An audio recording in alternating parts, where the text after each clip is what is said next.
Hello, नमस्ते friends. S G chemistry YouTube channel पर दोस्तों आप सभी का स्वागत है। दोस्तों आज मैं सॉलिड स्टेट नया चैप्टर है हमारा ठोस अवस्था। कौन सा है?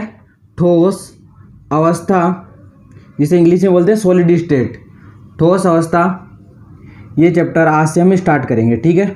आप लोगों की फरमाइश थी कि सर हमें पहला चैप्टर और 16वां चैप्टर पढ़ाइए, तो मैं पहला स्टार्ट कर रहा हूँ। उसके बाद फिर हम इसके जस्ट कंप्लीट होते ही या फिर इसके साथ अल्टरनेट में 16 चैप्टर भी स्टार्ट कर लेंगे, ठीक है।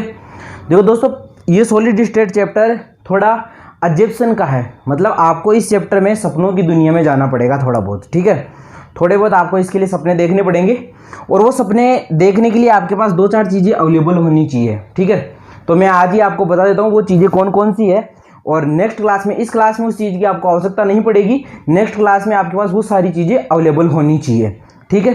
तब तो आप ये वीडियो आगे देखना, अदरवाइज मत देखना, ठीक है। इस क्लास में आपको आवश्यकता नहीं है उन सब चीज़ों की, अगली क्लास में, ठीक है। तो देखिए अगली क्लास में आपको किस किस चीज़ की आवश्यकता पड़ेगी। पहली, आपके पास बंद कमरा होना चाहिए। कौन सा होना चाहिए? बंद कमरा। कमरा बंद बोला है, उसका गेट बंद हो या वो नहीं हो, वो कोई ज़रूरी नहीं है। गेट ओपन हो जाए, लेकिन ऐसे आप खुली जगह पे, जैसे बालकनी पे, छत पे, बरामदे में, ऐसी जगह नहीं बैठना है। आपको बंद कमरे में बैठना है, ठीक है। जहां आप पढ़ाई करो वो कमरा कैसा होना चाहिए? बंद होना चाहिए। उसके अलावा आपके पास 4 प्रकार के पेन होनी चाहिए। 4 प्रकार के पेन होनी चाहिए। जो आपके पेन होते हैं वो 4 प्रकार के होनी चाहिए।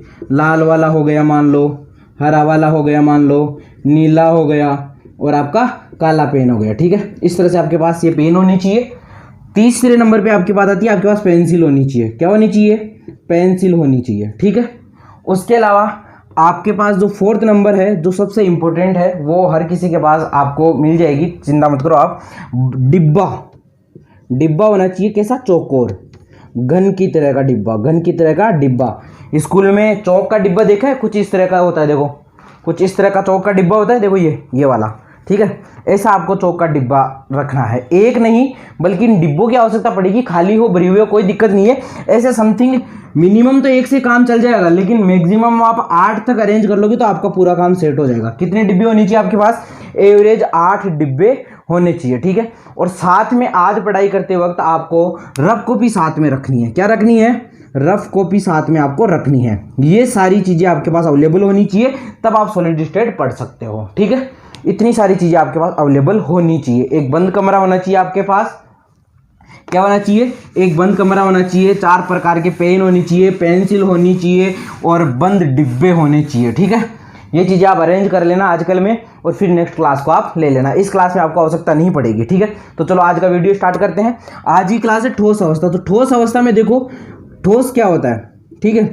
ठोस एक पदार्थ की एक अवस्था है। क्या है? ठोस एक पदार्थ की अवस्था है जो ठोस एक पदार्थ की अवस्था है जो संरचनात्मक रूप से दृढ़ होती है। क्या होती है? संरचनात्मक रूप से दृढ़ होती है। ठोस एक पदार्थ की अवस्था है जो संरचनात्मक रूप से दृढ़ होती है, और प्रकृति की जो रूप होती है, प्रकृति के हिसाब से यह अविसरित होती है। कैसी होती है? अविसरित होती है, ठीक है। ठोस एक संरचनात्मक रूप से दृढ़ तथा प्रकृति के रूप से क्या होती है? अविसरित होती है, ठीक है। और ये अवस्था है, एक फेज का नाम है, मतलब ये ठोस अवस्था, ठीक है। तो इस ठोस अवस्था में हम क्या क्या चीजें पढ़ेंगे जरा देखना। पहली बात है ठोस के सिम्टम। ठोस अवस्था होती क्या है, इसमें हम कैसे पहचान करें। हमने परिभाषा बता दी कि ठोस एक संरचनात्मक रूप से एक दृढ़ वस्तु है, या संरचनात्मक रूप से एक दृढ़ चीज है ना। लेकिन हमने ये नहीं देखा कि इसके गुणधर्म कैसे होते हैं। क्या एक चीज से हम ये देख लेंगे कि ये ठोस है या क्या है, ठीक है। तो हम कंपेरिजन करेंगे कि ठोस क्या होता है, द्रव क्या होता है, और गैस क्या होता है, ठीक है। पहली बात तो देखिए, मैं सिम्टम केवल आपको ठोस के बताऊंगा। किसके बताऊंगा? केवल ठोस के सिम्टम बताऊंगा। वहां से आपको पता चल जाएगा कि द्रव कैसा होता है, गैसीय अवस्था कैसी होती है। पहली बात देखो, ये दृढ़ होती है। कैसी होती है? दृढ़ होती है। ठोस कैसा होता है? दृढ़ होती है, पहला पॉइंट, ठीक है। दूसरा पॉइंट है, ये अविसरणीय होता है, यानी विसरण की क्रिया नगण्य होती है। कैसी होती है? विसरण की क्रिया नगण्य होती है, ठीक है। तीसरी चीज है, विसरण की क्रिया नगण्य होती है। कण, इसमें कण बहुत पास पास होते हैं। बहुत पास पास होते हैं। इसमें कण कैसे होते हैं? बहुत पास पास होते हैं। अगला पॉइंट है परबल अंतराण्विक बल होता है। कैसा होता है? परबल अंतराण्विक, यानी अणुओं के मध्य जो लगने वाला बल है वो परबल होता है। कैसा होता है? परबल होता है। ये सबसे मोस्ट इंपोर्टेंट सिम्टम है ठोस के।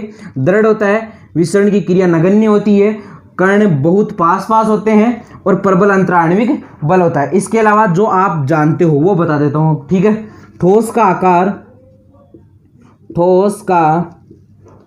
आकार व आकृति व आयतन व घनत्व निश्चित होता है। क्या होता है? निश्चित होता है। अब देखो, लिखने के एक अलग अलग तरीके हैं। मैंने ये चारों पांचों चीजें एक जगह लिख दी। अब आप ऐसे भी लिख सकते हो, ठोस का आकार निश्चित होता है, ठोस की आकृति निश्चित होती है, ठोस का आयतन निश्चित होता है, ठोस का घनत्व निश्चित होता है। आप कैसे भी लिख सकते हो, लेकिन मैंने एक ही जगह बता दिया आपको। ठोस का आकार, आकृति, आयतन और घनत्व क्या होते हैं? निश्चित होते हैं, फिक्स होते हैं, चेंजेबल नहीं होते हैं। जबकि देखो, ठोस दृढ़ है, आपका द्रव और गैस दोनों ही दृढ़ नहीं होते हैं। ठोस की विसरण की क्रिया या तो नहीं के बराबर होती है, या फिर नगण्य होती है, ठीक है। लेकिन जो द्रव और जो गैस होते हैं उनकी विसरण की क्रिया बहुत ज्यादा होती है। विसरण का मतलब है बहने का गुणधर्म। क्या? बहने का गुणधर्म। विसरण को हम ये भी कह सकते हैं कि विसरण, बहने की क्रिया नगण्य होती है। लेकिन जो द्रव और गैस है उसमें बहने का गुणधर्म बहुत ज्यादा होता है। आपने मान लो यहाँ पर पानी गिराया, पूरे कमरे में फैल जाएगा। आपने गैस मान लो यहाँ छोड़ी तो पूरे आसपास के वातावरण में फैल जाएगी, तो विसरण की क्रिया ज्यादा होती है। जिसमें अणु जितने दूर दूर होते हैं, बल जितना कम होता है अणुओं के मध्य, वो उतना ही ज्यादा विस्तृत होता है, ठीक है। कण बहुत पास पास होते हैं। इसमें कण, ठोस के जो कण होते हैं वो बिल्कुल कुछ इस तरह से होते हैं। जैसे मान लो ये है आपके पास, देख लो, इस तरह से चिड़ी के कण बिल्कुल नजदीक होते हैं एक दूसरे के पास। आपको पता भी नहीं चलता कि यहाँ पास में इनके बीच में कोई जगह भी बची हुई है, ठीक है। और अगर मान लो आपके पास द्रव होगा तो कुछ ऐसा दिखेगा आपको इस तरह से। और अगर मान लो आपके पास अगर गैस हुआ तो इसमें देखो ऐसा दिखेगा, 1 2 3, पूरे इसमें 3 ही कण होंगे, समझिए। तो जो ठोस होता है उसमें अणुओं के मध्य जो जगह होती है वो बहुत ही नगण्य होती है। इसके अलावा एक सबसे इंपॉर्टेंट है जो आपको सबसे फर्स्ट नंबर पे लिखना है, वो है, यह है असंपीडीय होते हैं। कैसे होते हैं? असंपीडीय होते हैं। असंपीडीय का मतलब होता है इन्हें दाब के द्वारा, यानी इन्हें दाब के द्वारा हम और ज्यादा कंप्रेस नहीं कर सकते, इन्हें दाब के द्वारा और ज्यादा बदल नहीं सकते। जैसे आपने सिलेंडर देखा है, सिलेंडर में क्या आती है? गैस भरी हुई आती है। अब वो गैस आप कभी सिलेंडर को हिला के देखना, कभी जब हिला के देखोगे तो आपको लगेगा इसमें लिक्विड भरा हुआ है, क्योंकि गैस को बहुत ज्यादा दाब के द्वारा कंप्रेस्ड किया गया है। यानी द्रव और गैस को हम ज्यादा कंप्रेस्ड कर सकते हैं, दाब के द्वारा उन्हें संपीड़ित कर सकते हैं। लेकिन ठोस में नहीं होता, क्योंकि ठोस तो पहले से ही संपीड़ित होता है कंप्लीट रूप से, क्योंकि उसके अणुओं के पास तो जगह बिल्कुल ही नहीं होती है। अणु बहुत पास पास होते हैं। अणुओं के मध्य जगह बिल्कुल कैसी होती है? नगण्य होती है। कैसी होती है? नगण्य होती है, ठीक है। समझ में आया? ठोस क्या है, द्रव क्या है और गैस क्या है, ठीक है। आपके इंपॉर्टेंट है केवल ठोस, लेकिन उसके अकॉर्डिंग आप द्रव और गैस में भी आप ये काम कर सकते हो। यानी देखो, जो चीज सबसे ज्यादा ठोस में है वो सबसे कम गैस में होगी और द्रव में उसकी मध्यम होगी, ठीक है। जो सबसे ज्यादा गैस में है वो सबसे कम ठोस में होगी। जैसे अणु बहुत पास पास होते हैं तो गैस में अणु बहुत दूर दूर होते हैं, और द्रव में अणु ठोस की तुलना में दूर दूर और गैस की तुलना में पास पास होते हैं। इस तरह से आप सब में कर सकते हो। जैसे प्रबल अंतराण्विक बल है, ठोस में सबसे ज्यादा होता है, द्रव में उससे कम होता है, गैस में सबसे कम होते हैं। आकार है, ठोस का आकार निश्चित होता है, गैस और द्रव का दोनों का यह निश्चित होता है। आकृति ठोस की निश्चित होती है, द्रव और गैस की अनिश्चित होती है। लेकिन आयतन की अगर बात करें तो इंपॉर्टेंट पॉइंट है, आयतन की अगर बात करें तो आयतन ठोस का निश्चित होता है, द्रव का भी निश्चित होता है। किसका? द्रव का भी निश्चित होता है। ठोस और द्रव दोनों का आयतन क्या होता है? निश्चित होता है। लेकिन गैस का नहीं होता है। किसका नहीं होता है? गैस का आयतन निश्चित नहीं होता है, ठीक है।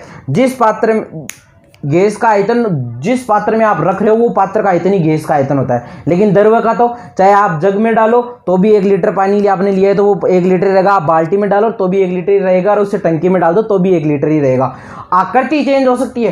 पहले पानी जग के आकार में था, फिर बाल्टी के आकार में आ गया, फिर टंकी के आकार में आ गया। इसलिए द्रव की आकार और आकृति चेंज हो सकती है, लेकिन द्रव का आयतन भी चेंज नहीं होता। गैस का आयतन चेंज होता है। बहुत ही इंपॉर्टेंट है, नोट लगा के लिख लेना। द्रव तथा ठोस की द्रव्य तथा ठोस का आयतन चेंज नहीं होता है, जबकि गैस का आयतन चेंज होता है। यानी जिस पात्र का आयतन होता है वही गैस का आयतन हो जाता है। यहां तक क्लियर है। इसके बाद हम बात करते हैं जो ठोस है आपके वो कितने प्रकार के होते हैं, क्योंकि यहाँ पर हमारा चैप्टर ही केवल कैसा है, ठोस का है।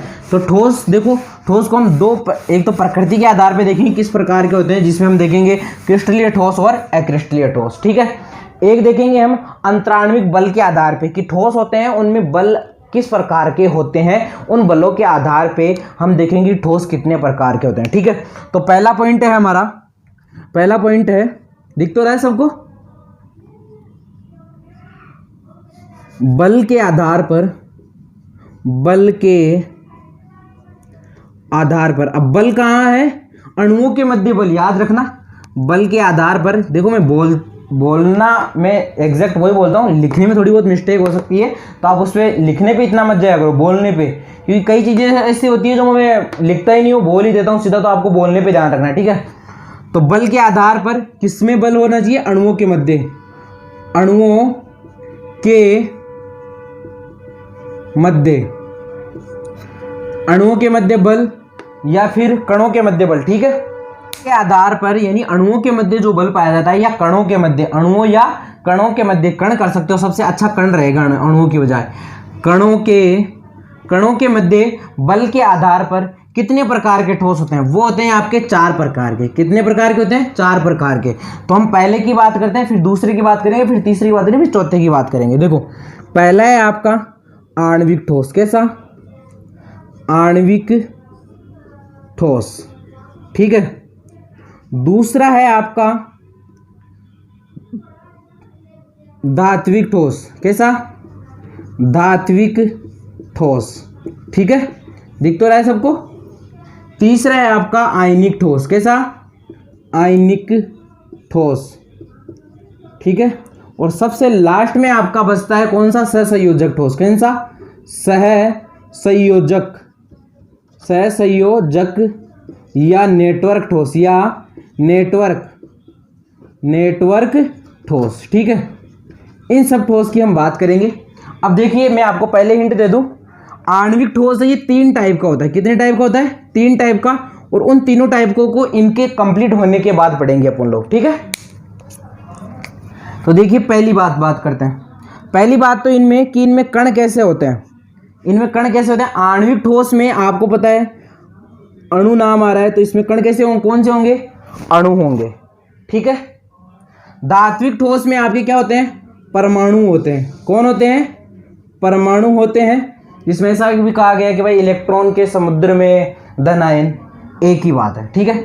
आयनिक ठोस में आयन होते हैं। कौन होते हैं, आयन होते हैं। ठीक है। और सहसंयोजक ठोस है आपका, सहसंयोजक या जो नेटवर्क ठोस है उसमें कैसे होते हैं आपके,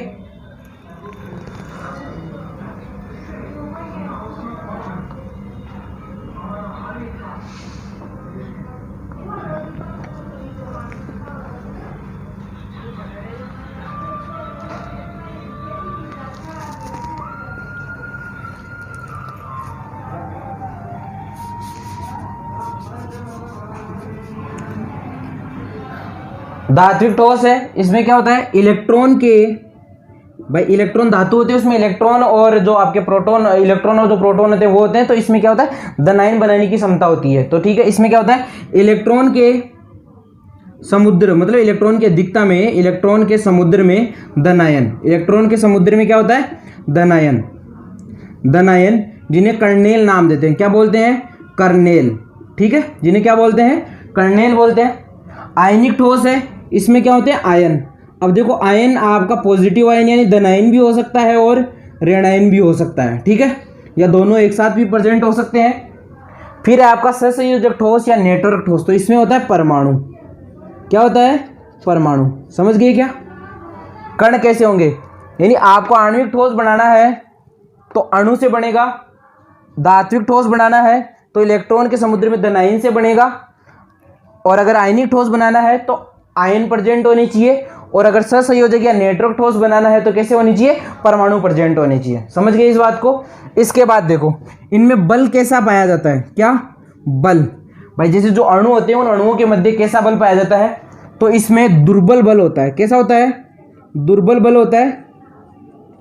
अब इसमें 3 अलग अलग ठोस है, तो तीनों ठोसों में हम देख लेंगे कौन से ठोस में कौन सा होता है, वो बाद में देख लेंगे। ठीक है, इसमें जो आपका धात्विक ठोस है, आपका धात्विक ठोस है, और एक कौन सा है? आयनिक ठोस है, और एक आपका सहसंयोजक ठोस है। ठीक है, तो सहसंयोजक ठोस से आपको पता लगता है कौन सा? सहसंयोजी बल। कौन सा? सहसंयोजी बल। कौन सा बल? सहसंयोजी बल। ठीक है, आयनिक ठोस है, इसमें कौन सा होगा? आयनिक बल। कौन सा बल होगा? आयनिक बल। और इसमें कौन सा होगा? धात्विक बल। कौन सा बल होगा? धात्विक बल। कौन सा बल होगा? धात्विक बल। ठीक है, तो ये जो आयनिक होता है इसे कुलामिक बल भी बोलते हैं। कौन सा बोलते हैं? कुलामिक बल। कुलामिक बल या स्थिर वैद्युतिक बल। कौन सा? कुलामिक बल या स्थिर वैद्युतिक बल भी कहते हैं। ठीक है, देखो आपके पास कण हो गए, कण कैसे होंगे? बल हो गया, बल कैसे होगा? अब इनके एक बार उदाहरण देख लेते हैं। जैसे अगर मैं उदाहरण की बात करूं तो जैसे आणविक ठोस है, तो आणविक ठोस में जैसे आपका H2 आ जाएगा, आपका जैसे I2 आ जाएगा। ठीक है, आपका जैसे H2 आ जाएगा, इस तरह के हो जाएंगे।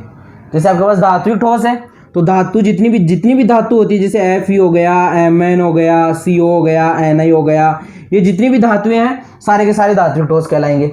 ठीक है, उसके बाद आपके पास कौन सा हो गया? जैसे आयनिक ठोस। ठीक है, आयनिक ठोस में जितने भी आयन होते हैं, जैसे बात कर ले हम, जैसे हो गया Na2SO4 हो गया, CaSO4 हो गया, इस तरह के जो कंपाउंड होंगे वो कैसे हो जाएंगे? आयनिक ठोस, जिसमें आयन बनते हो। ठीक है, उसका सहसंयोजक ठोस है। सहसंयोजक ठोस में जैसे आपके कार्बन हो गया। ठीक है, कार्बन में कौन सा? जैसे ग्रेफाइट हो गया, हीरा हो गया, इस तरह के सहसंयोजक ठोस आपके कहलाएंगे। ठीक है, आपको पता चल गया कण कैसे होते हैं, किसमें कौन से ठोस में कण कैसे होते हैं, कणों के मध्य बल कौन सा लगता है, और उनके उदाहरण क्या क्या है। अब देखते हैं इनकी प्रकृति कैसी होती है। क्या देखते हैं? इनकी प्रकृति कैसी होती है। ये मिटा दूं, देखो इनकी प्रकृति देखो। पहले जैसे एक तो ऐसा होता है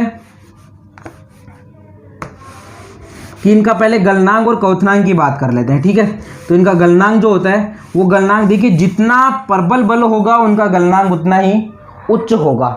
ठीक है, तो देखिए मैं आपको बल के आधार पर बता दूं तो सबसे प्रबल बल कौन सा होता है? सबसे प्रबल बल है आपका सहसंयोजक। कौन सा है? ये सबसे प्रबल बल है। अगर बल की तीव्रता की बात करें तो ये प्रबल है और ये दुर्बल है। ठीक है, इसमें तो अपन ने लिखा ही यही था, दुर्बल बल। तो अगर बल की क्षमता की अगर बात करें, बल की क्षमता की अगर बात करें, तो ये सबसे प्रबल है और ये सबसे दुर्बल है, और इन दोनों में मध्यम है। कौन सा बल है? मध्यम। यानी बल की जो तीव्रता की बात है, बल की क्षमता की जो बात है, वो इन दोनों में मध्यम है। इसमें दुर्बल है और उसमें सहसंयोजक में कैसा है? प्रबल। अब आपको पता लग गया होगा कि इनका मेल्टिंग पॉइंट गलनांक कैसा होगा। गलनांक कैसा होगा? तो गलनांक देखो, इसमें दुर्बल बल है, मतलब गलनांक कैसा होगा? निम्न होगा। ठीक है, यानी ये ज्यादातर द्रव व गैसीय अवस्था में पाए जाते हैं। कैसी अवस्था में पाए जाते हैं? द्रव व गैसीय अवस्था में ही पाए जाते हैं। ठोस अवस्था में बहुत कम होते हैं। ऐसा नहीं कह रहा हूं कि होते ही नहीं है, होते तो हैं लेकिन बहुत कम होते हैं। अगला है ये दोनों कैसे होंगे? ये ठोस अवस्था में ही पाए जाते हैं। मैक्सिमम कैसे पाए जाते हैं? ठोस अवस्था में ही पाए जाते हैं, और ये बिल्कुल प्योर ठोस अवस्था में होते हैं। ठीक है, देखो ये ठोस अवस्था में, द्रव अवस्था में कैसे भी हो सकते हैं। ये ठोस और द्रव में हो सकते हैं भाई। धातु, एक दो धातु होती है, जैसे CgM हो गई आपकी, फ्रांसियम हो गई आपकी, आपका Hg हो गया, ये द्रव अवस्था में पाई जाती है। लेकिन मैक्सिमम कैसी होती है? ठोस अवस्था में होती है। इन्हें ठोस और द्रव किसी भी अवस्था में अपन चेंज कर सकते हैं। ठीक है, अब देखो मैं इनमें अंतर हटा के अब मैं इनको एक साथ अलग अलग समझाने की कोशिश करता हूँ आपको। देखना, ये तो इनके अंतर के आधार पे हो गए, चालकता के आधार पे भी अंतर कर सकते थे, लेकिन अब अलग अलग समझाऊंगा। ठीक है, तो अलग अलग देखना। अलग अलग में जो इनके मध्य का जो पॉइंट हमने देख लिया, वो पॉइंट नहीं देखेंगे, मैं पहले बता देता हूँ, वो आप अंतर में ऐड कर सकते हो चाहे। ठीक है, आपने सारणी बनाई होगी तो आप अंतर में ऐड कर लेना, मैं आपको अलग अलग बताता हूँ। ठीक है, आणविक ठोस को सबसे लास्ट में देख लेंगे। ठीक है, पहले बात कर लेता हूँ किसकी? सहसंयोजक, उसकी धात्विक ठोस की बात कर लेता हूँ। ये लो, धात्विक ठोस। ठीक है, तो आपका जो धात्विक ठोस है, देखो ये धात्विक ठोस है। इस धात्विक ठोस में क्या होता है? जितने ज्यादातर क्या पाए जाते हैं? धातु परमाणु होते हैं। कैसे होते हैं? धातु परमाणु होते हैं। और ये क्या होते हैं, विद्युत के चालक होते हैं। क्या होते हैं, विद्युत के चालक। क्या होते हैं, विद्युत के चालक होते हैं। अब विद्युत के चालक क्यों होते हैं, मुक्त इलेक्ट्रॉन की वजह से। किसके कारण, मुक्त इलेक्ट्रॉन के कारण। धात्विक ठोस कैसे होते हैं, धात्विक प्रकृति के होते हैं और किसके कारण होते हैं, मुक्त इलेक्ट्रॉन के कारण इनमें चालकता पाई जाती है। ठीक है, इसके अलावा देखिए जिसे आपके धात्विक ठोस होते हैं, वो धात्विक ठोस होते हैं जो आपके कठोर होते हैं, बहुत ज्यादा कठोर होते हैं। कैसे होते हैं, कठोर होते हैं। और इनमें कैसी, आपने 10th क्लास में पढ़ी होगी एक दो प्रॉपर्टी धातु की, कि ये तन्य होते हैं। कैसे होते हैं, तन्य होते हैं, मतलब खींचने की क्षमता इनमें बहुत ज्यादा पाई जाती है। आघात वर्धनीय होते हैं। आघात मतलब पीटने पे इनको लंबी चद्दर के रूप में बढ़ाया जा सकता है। आघात वर्धनीय होते हैं। कैसे होते हैं, आघात वर्धनीय होते हैं। ये धात्विक ठोस आपके हो गए। ठीक है, इस तरह से आपके धात्विक जो ठोस है, इसके अलावा ये विद्युत के चालक होते हैं। किसके कारण, मुक्त अवस्था में। अब देखो विद्युत के चालक ये सभी जगह होते हैं, चाहे आप इनका जलीय विलयन ले लो, चाहे जलीय ले लो, चाहे इनकी ठोस अवस्था ले लो, कैसी भी अवस्था ले लो, ये हमेशा धातु के चालक होते हैं। ये समझ में आ गया। इसके बाद देखो बात करते हैं, अगला है आपका कौन सा, आयनिक ठोस। तो देखिए आयनिक ठोस होते हैं, इनमें आयन प्रेजेंट तो होते हैं, लेकिन ये ठोस अवस्था में कभी भी विद्युत के चालक नहीं होते हैं। आयनिक जो आपके ठोस है, आयनिक ठोस, आयनिक जो आपके ठोस है वो केवल जलीय अवस्था में, केवल जलीय या गलित, जलीय या गलित भी हो सकता है। ठीक है, जलीय या गलित, जलीय या गलित अवस्था, जलीय या गलित अवस्था में, गलित अवस्था में चालक होते हैं, विद्युत के चालक होते हैं। जबकि ठोस अवस्था में विद्युत के चालक नहीं होते हैं। ये ठोस अवस्था में विद्युत के चालक नहीं होते हैं। दूसरा, ये ठोस होते हैं, ठोस व कठोर भी होते हैं, कठोर होते हैं, परंतु भंगुर प्रकृति के होते हैं। कैसे होते हैं, भंगुर प्रकृति के। भंगुर का मतलब है जैसे अगर इन्हें गिराया जाए तो ये टूटकर टुकड़ों में विभाजित हो जाए। जैसे इन्हें गिराया जाए तो ये टुकड़ों में, यानी टूट के अलग अलग टुकड़ों में विभाजित हो जाए। जैसे आप कांच को गिराते हो तो कांच टूट जाता है ना, वैसे कांच में। ठीक है, तो वैसे इनकी प्रकृति कैसी होती है, भंगुर प्रकृति की होती है। ठीक है, फिर उसके बाद देखिए इनका जो हमने देखा कि इनके मध्य जो बल था वो बल अच्छा था। ठीक है, दोनों के मध्य अंतराण्विक बल अच्छा पाया जा रहा था। तो वो जो आयनिक बल था, उस बल की वजह से इनका गलनांक कैसा होता है, उच्च होता है। कैसा होता है, उच्च होता है। ठीक है, उसके अलावा इसके बाद बात करते हैं हम सहसंयोजक ठोस की। किसकी, सहसंयोजक ठोस की। तो देखिए आपके जो सहसंयोजक ठोस हैं, सहसंयोजक ठोस में क्या होता है, एक तो सबसे इंपॉर्टेंट खासियत होती है सहसंयोजक ठोस की कि इनमें जो बल होता है, सहसंयोजक ठोस, सहसंयोजक ठोस, तो जो आपका सहसंयोजक ठोस होता है, इसकी सबसे इंपॉर्टेंट खासियत बात तो ये होती है, सबसे पहले तो इनमें बल जो होता है वो बिल्कुल प्रबल होता है। कैसा होता है, प्रबल बल पाया जाता है। ठीक है, दूसरा, ये विद्युत के क्या होते हैं, कुचालक होते हैं। कैसे होते हैं, कुचालक होते हैं। कोई सी भी स्टेज जो हो, ये विद्युत के हमेशा कुचालक रहेंगे। कुछ अपवाद है, जैसे ग्रेफाइट ये चालक होता है। कैसा होता है, चालक होता है। ठीक है, इसके अलावा ये कठोर होते हैं। कैसे होते हैं, कठोर होते हैं, लेकिन इसका भी अपवाद आपका ग्रेफाइट ही है। ये मुलायम होता है। कैसा होता है, मुलायम होता है। आपने देखा होगा ग्रेफाइट का उपयोग शुष्क स्नेक के रूप में किया जाता है, वो इसीलिए किया जाता है क्योंकि ये क्या होता है, मुलायम होता है।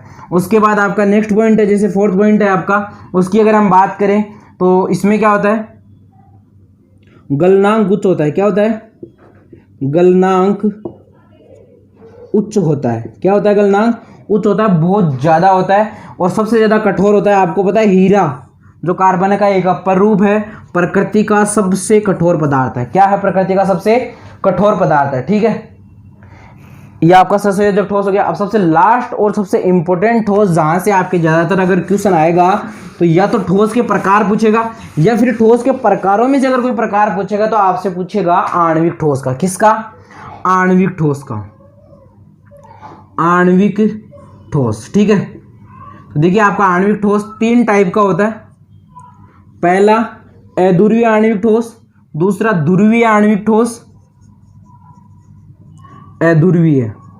ठीक है, दूसरा कौन सा है, ध्रुवीय, और तीसरा है आपका हाइड्रोजन बॉन्डेड, हाइड्रोजन बंध युक्त ठोस, हाइड्रोजन बंध युक्त ठोस। ठीक है, तो देखिए हाइड्रोजन बंध युक्त ठोस है, ये सबसे सिंपल है आपका। अगर याद करने का तरीका हो तो हाइड्रोजन बंध युक्त ठोस सबसे सिंपल ठोस है, क्योंकि आपको पता है। देखो अध्रुवीय ठोस है, इसमें बल कैसा पाया जाएगा, अध्रुवीय बल।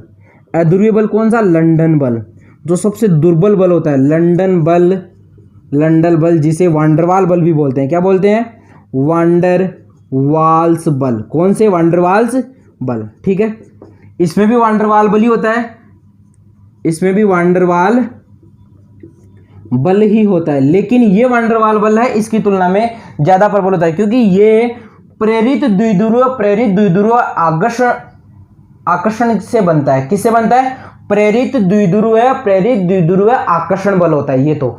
और ये होता है द्विध्रुव आकर्षण, द्विध्रुव आकर्षण बल। समझ में आया क्या, ये है द्विध्रुव आकर्षण बल, और ये होता है प्रेरित द्विध्रुव आकर्षण बल। यानी इसमें जो दोनों एटम जुड़ने वाले होते हैं, किसी अणु को बनाने के 2 परमाणु की आवश्यकता होगी, तो दोनों परमाणुओं की विद्युत ऋणता इसमें समान होती है, और इसमें विद्युत ऋणता कैसी होती है, अलग अलग होती है। इसलिए द्विध्रुव आकर्षण बल होता है, और इसमें विद्युत ऋणता समान होने की वजह से प्रेरित द्विध्रुव आकर्षण बल होता है। यानी जो आपकी इलेक्ट्रॉन नेगेटिविटी है, विद्युत ऋणता, वो क्या होती है, समान होती है। इसमें क्या होती है, समान। और इसमें कैसी होती है, असमान होती है। हाइड्रोजन बॉन्डेड में तो वैसे ही असमान होती है, इसमें भी असमान और इसमें भी असमान। आप लोग लिख लेना, ठीक है, मैं बोलता जा रहा हूं, पहले बता देता हूं। इसमें बंध पाया जाता है हाइड्रोजन बंध। कौन सा, हाइड्रोजन बंध। देखिए हाइड्रोजन बंध होता है, वो भी एक दुर्बल बल होता है, क्योंकि आपको पता है मैंने लिखा था आणविक ठोस में, जब हम बल की बात कर रहे थे तो आणविक ठोस में लिखा था दुर्बल बल होता है, लेकिन हाइड्रोजन बंध युक्त जो बल होते हैं वो भी दुर्बल बल होते हैं। लेकिन इन तीनों में अगर बात करें तो हाइड्रोजन बंध प्रबल बल होता है सबसे। ठीक है, हाइड्रोजन बंध कैसा होता है, थोड़ा प्रबल बल होता है। ठीक है, और ये हाइड्रोजन में देखो ये बल पाया जाता है किसमें, देखो जैसे आपके H2O में, HF में और NH3 में। ठीक है, इनमें आपका NH2 नहीं NH3 में। यानी जब हाइड्रोजन परमाणु अधिक विद्युत ऋणी परमाणु से, जब हाइड्रोजन परमाणु अधिक विद्युत ऋणी परमाणु से जुड़ा हुआ हो, तो वह हाइड्रोजन परमाणु H बॉन्ड का निर्माण करता है। देखो यहाँ पर हाइड्रोजन परमाणु ऑक्सीजन से जुड़ा हुआ है, तो ये किसी के साथ भी हाइड्रोजन बॉन्ड निर्माण कर लेगा। यहाँ पर फ्लोरीन के साथ जुड़ा हुआ है, यहाँ पर नाइट्रोजन के साथ जुड़ा हुआ है। ठीक है, अब देखो इसका उदाहरण ये हो गया ध्रुवीय आणविक ठोस। जैसे बात करूं मैं, SO2 हो गया आपका। ठीक है, SO2 है वो आपका कैसा है, ध्रुवीय आणविक ठोस है। ठीक है, इसमें देखो अध्रुवीय आणविक ठोस की अगर मैं बात करूं तो जैसे अपना CCl4 हो गया, ये कैसा होता है, अध्रुवीय आणविक ठोस होता है। जैसे आपका I2 हो गया, जैसे आपका H2 हो गया, जैसे आपके जो आपके अक्रिय गैसें हैं आर्गन वगैरह हो गई, ये आपके अध्रुवीय आणविक ठोस, ये ध्रुवीय आणविक ठोस और ये हाइड्रोजन बंधित आणविक ठोस। 3 प्रकार के ठोस हो गए। अब देखो इनकी प्रकृति की अगर मैं बात करूं तो इसी में लिख देता हूं, ये तीनों कैसे होते हैं, मुलायम होते हैं। कैसे होते हैं, मुलायम होते हैं। तीनों के लिए एक ही सेम सिम्टम है, यही लिख देता हूं। तीनों के तीनों कैसे होते हैं, मुलायम होते हैं, मुलायम। और गलनांक कैसा होता है, निम्न होता है। तीनों में आप लिख लेना, गलनांक कैसा होता है, मेल्टिंग पॉइंट कैसा होता है इनका, बहुत कम होता है, निम्न होता है। ठीक है, इसी कारण से देखो ये मैक्सिमम गैसीय अवस्था में होते हैं, मैक्सिमम गैसीय अवस्था में। ठीक है, ये गैसीय अवस्था में, कुछ द्रव अवस्था में भी होते हैं, कुछ द्रव अवस्था में भी होते हैं। और अपवाद है I2, अध्रुवीय होते हुए भी ठोस होता है। कैसा होता है, ठोस होता है। ठीक है, इसमें अधिकांश गैसीय व द्रव दोनों अवस्था में होते हैं। ठीक, गैसीय व द्रव अवस्था में दोनों होते हैं। इसमें भी गैस व द्रव दोनों होते हैं। कैसे होते हैं, गैस व द्रव अवस्था में दोनों होते हैं। लेकिन ऐसा नहीं है कि इन दोनों में ठोस अवस्था में नहीं पाए जाते, इनमें ठोस अवस्था में बहुत ज्यादा पाए जाते हैं, लेकिन इनमें एक ही पाया जाता है I2, जिसका मैंने आपको बता दिया है। कौन सा, आयोडीन। ठीक है, I2 जो है आपका ठोस अवस्था में पाया जाता है। ठीक है, अब देखो इन तीनों की अगर गलनांक की बात करें तो इसका गलनांक बहुत कम होगा, इसका थोड़ा ज्यादा होगा, इसका और भी ज्यादा होगा। लेकिन टोटली रूप से तीनों का ही कैसा होता है, बहुत ही कम होता है। बल की बात कर ली, गलनांक की बात कर ली, सारी चीजें लगभग लगभग इनमें कंप्लीट हो गई है। समझ में आ गई क्या ये बात? अब देखो इनकी चालकता की एक बात और कर लेते हैं। किसकी? चालकता की। तो देखिए चालकता में ये कुचालक होते हैं। कैसे होते हैं? कुचालक होते हैं। और ये चालक होते हैं। कैसे होते हैं? चालक। किसमें? जलीय कंडीशन में, जलीय अवस्था में चालक होते हैं। ये भी चालक होते हैं लेकिन कैसे होते हैं? जलीय कंडीशन में। कैसे? जलीय कंडीशन में। ठोस अवस्था में ये कैसे होंगे? कुचालक ही होंगे। जलीय कंडीशन में या विलयन अवस्था में ही कैसे होते हैं? चालक होते हैं, अदरवाइज ये दोनों चालक नहीं होते हैं। समझ गए क्या इस बात को? आपका बल के आधार पर ठोस कंप्लीट है। इसके बाद आपका सेकंड काम आता है जो आपके ठोस हैं, क्रिस्टलीय ठोस और अक्रिस्टलीय ठोस। कैसे? दो प्रकार के ठोस होते हैं आपके, क्रिस्टलीय ठोस पहला और दूसरा कैसा है आपका? अक्रिस्टलीय ठोस। क्रिस्टलीय ठोस और अक्रिस्टलीय ठोस। पहला पॉइंट है आपका क्रिस्टलीय ठोस, ठीक है, और दूसरा है आपका अक्रिस्टलीय ठोस। अक्रिस्टलीय ठोस, ठीक है। देखिए थोड़ा सा बोरिंग है यहाँ से, स्टार्टिंग से पहली क्लास आपकी बोरिंग होगी, सेकंड क्लास से बहुत अच्छा मजा आने लगेगा, ठीक है। जहाँ पर अजेप्शन आता है ना, ये समझ लो असली इंसान की पहचान वहीं पर होती है कि अजेप्शन को किस तरह से हम हैंडल करते हैं, ठीक है। तो देखिए इसको, देखो पहले पॉइंट की इसमें बात करते हैं कि इनका आकार कैसा, इनका दोनों का जो क्रिस्टलीय ठोस है और अक्रिस्टलीय ठोस है, इनके आकार कैसे होते हैं। तो देखिए इसका आकार होता है फिक्स होता है। कैसा होता है? फिक्स होता है। ज्यामिति फिक्स होती है। कैसी होती है? ज्यामिति भी कैसी होती है? आकार फिक्स और ज्यामिति भी फिक्स। लेकिन इसमें कैसा आकार होता है? अनियमित आकार होता है। कैसा होता है? अनियमित। जैसे आपने रबर का देखा है, आपने रबर को पहले आप रबर लेके आए इतना सा था, जैसे आपने इसको खींचा तो ये बड़ा वाला हो गया, ठीक है। तो आकार कैसा हो गया? अनियमित हो गया। तो अनियमित आकृति, अनियमित ज्यामिति इनकी होती है। और क्रिस्टलीय ठोस की कैसी होती है? फिक्स आकृति होती है, ठीक है। उसके बाद देखो दूसरा पॉइंट है गलनांक। गलनांक, इनका फिक्स गलनांक होता है, फिक्स तीक्ष्ण होता है। फिक्स गलनांक और तीक्ष्ण होता है, मतलब एक जगह एक ऐसा ताप होगा जिस पे ये उबलना प्रारंभ कर देते हैं। जैसे आपका जैसे जल है मान लो, तो जल का आपको पता है कि 0 डिग्री सेल्सियस पे जल कैसा हो जाएगा? ठोस से द्रव अवस्था में परिवर्तित हो जाएगा, तो ये फिक्स है। लेकिन कांच का गलनांक फिक्स नहीं होता। कांच आपका कैसा है?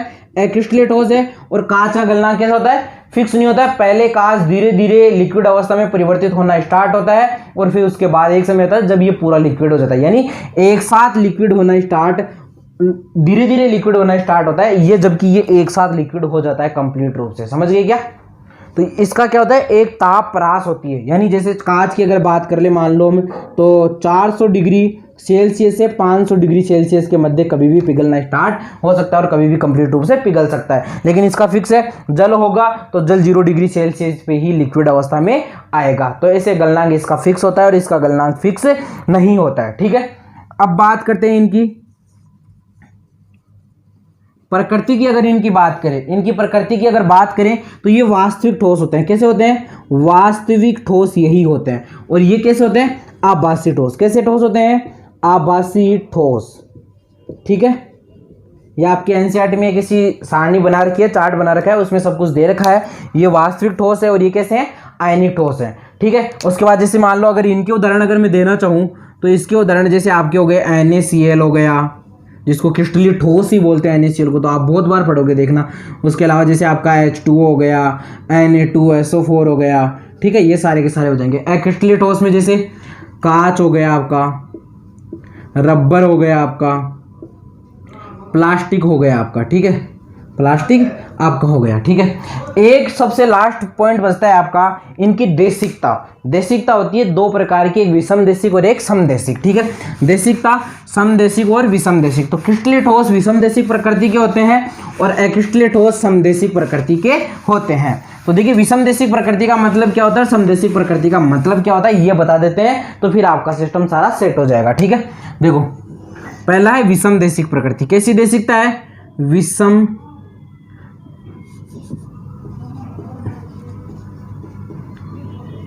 विषम देशिक, ठीक है। और एक कैसा है? समदेशिक। अक्रिस्टलीय ठोस, क्रिस्टलीय ठोस, सम देशिक अक्रिस्टलीय में, किसमें? अक्रिस्टलीय ठोस में, ठीक है। तो देखिए विषम देशिक प्रकृति ऐसी होती है जिसमें किसी ठोस के कणों के गुणधर्मों का अध्ययन, क्या करें? कणों के गुणधर्मों का अध्ययन करने पर, अध्ययन का मतलब है गुणधर्मों की जांच अगर करें हम, गुणधर्मों का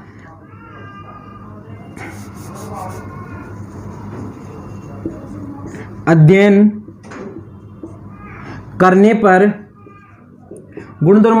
करने पर हमें सभी अक्षों पर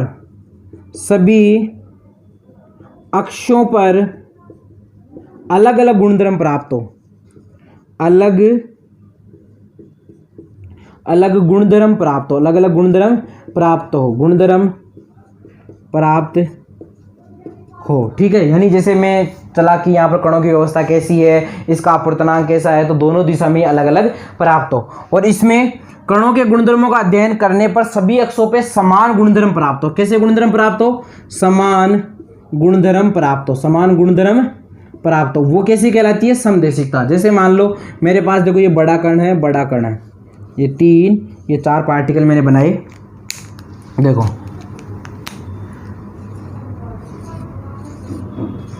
मान लो कुछ इस तरह के मैंने पार्टिकल बना दिए, ठीक है। दोनों को एक साथ ही बता देंगे, कोई तकलीफ वाली बात नहीं है। देखो नीचे वाला दिख तो रहा है ना आपको, सबसे लास्ट वाला पार्टिकल, चलो कोई बात नहीं। देखो जैसे देखो इस दिशा में अगर इस अक्ष में मैं गया और फिर एक बार क्या किया मैं इस अक्ष में गया, कौन सी अक्ष में गया? इस अक्ष में मान लो मैं गया, ठीक है। दोनों एक अक्ष, अलग अलग अक्ष है। तो देखो इस वाली अक्ष पे देखो मुझे 1 2 3 4 5 6 7 8, इसमें देखो दोनों तरफ देखो पहले कौन से मिले, फिर कौन से मिले, फिर कौन से मिले, फिर कौन से मिले और फिर कौन सा आ गया, तो अलग अलग है। देखो इसमें पहले रेड आ रहा है, फिर ये वाला आ रहा है, रेड आ रहा है, ये वाला आ रहा है, रेड आ रहा है, ये वाला आ रहा है, रेड आ रहा है, ये वाला आ रहा है। लेकिन इस अक्ष पे मैं गया तो देखो पहले देखो ग्रीन आ गया, फिर रेड आ गया, फिर ग्रीन आ गया, फिर रेड आ गया, तो दोनों देखो समान मिले और अलग अलग मिले। तो ये कैसा है? विषम देशिक प्रकृति का है। कैसा है? विषम देशिक, यानी इस अक्ष पे गया गुणधर्म कुछ अलग है, इस अक्ष पे गया गुणधर्म कुछ अलग मिले। लेकिन जैसे ही आप समदेशिक का बनाओगे, ये किसका डायग्राम है? विषम देशिक का। जैसे आप समदेशिक का बनाओगे तो आपको सब जगह समान ही मिलेगा। अगर मान लो इस पे 4 रेड मिल रहे हैं आपको और 4 ब्लू मिल रहे हैं, 4 रेड 4 ब्लू मिल रहे, तो इस पे भी 4 रेड 4 ब्लू ही आपको मिलेंगे। तो वो कैसी हो जाएगी? समदेशिक प्रकृति आपकी हो जाएगी, ठीक है। देखिए दोस्तों आज के लिए इतना ही। इसके बाद नेक्स्ट क्लास में हम पढ़ेंगे आपकी एकक कोष्टिका, और उसके लिए मैंने आपको चीज़ें बता दी है। आपके पास एक बंद कमरा होना चाहिए, 4 प्रकार के पेन होनी चाहिए, पेंसिल होनी चाहिए और एक खाली डिब्बा होना चाहिए। और उस डिब्बे के साथ अगर आप बॉल रखते हो, एक गेंद रखते हो, तो बहुत ही अच्छा रहेगा, ठीक है। थैंक यू वेरी मच दोस्तों।